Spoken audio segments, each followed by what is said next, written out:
नमस्कार. सकाळी एका मुलाला शाळेत जाताना पाहिलं. अनवाणी पायानं शाळेत चालला होता. त्याच्या पायात ना शूज होती, ना चप्पल होतं, ना काही होतं. पहिल्यांदा असं वाटलं की मुलगा गरीब असेल, शूज चप्पल घ्यायला पैसे नसतील.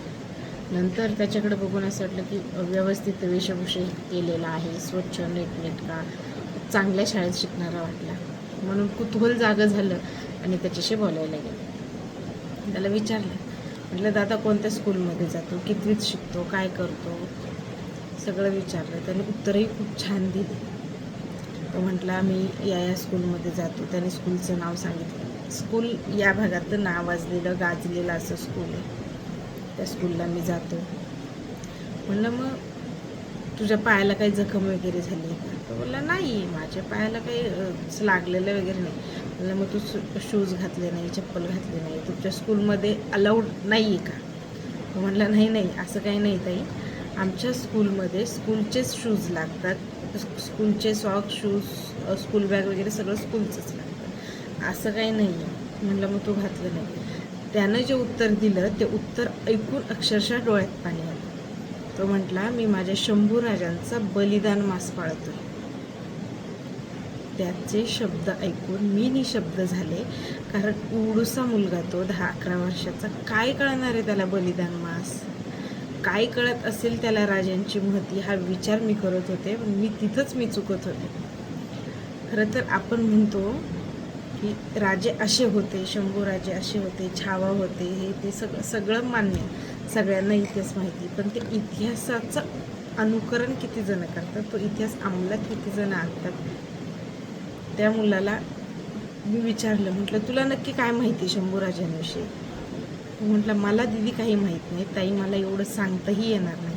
पण मी जेवढं बघितलं आहे, माझे शंभूराजांचे होणारे हाल मी बघितले, यूट्यूबच्या माध्यमातून बघितले, त्यांचा आलेला छावा चित्रपट त्याच्यात बघितलं, किंवा असं व्याख्यात वगैरे देतात त्यांच्या तोंडून मी ऐकले की राजांचे किती हाल झाले, त्यांना किती हालापेष्टा सहन कराव्या लागल्या.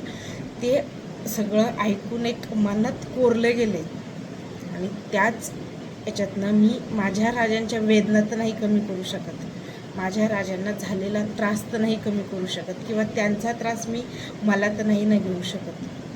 पण एक माझ्याकडून काहीतरी म्हणून मी हा बलिदान मास पाळतोय आणि म्हणून मी बिना चप्पलचं स्कूलला जातोय.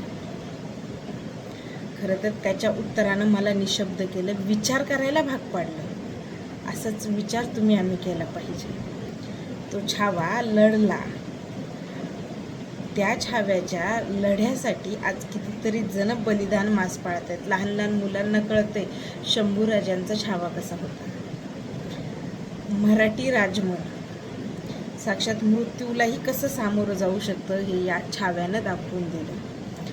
आपल्या असंख्य जललहरींचं नेत्र करून तुळजापुरी, इंद्रायणी आणि भीमा, आपल्या असंख्य जललहरींचं नेत्र करून तुळजापुरी, इंद्रायणी आणि भीमा या नद्यांना, या लोकगंगेला विचारा, या नद्यांना, या लोकगंगेला विचारा छाव्याचा बलिदान मास. माझा छावा छत्रपती संभाजी महाराजांचा बलिदान मास.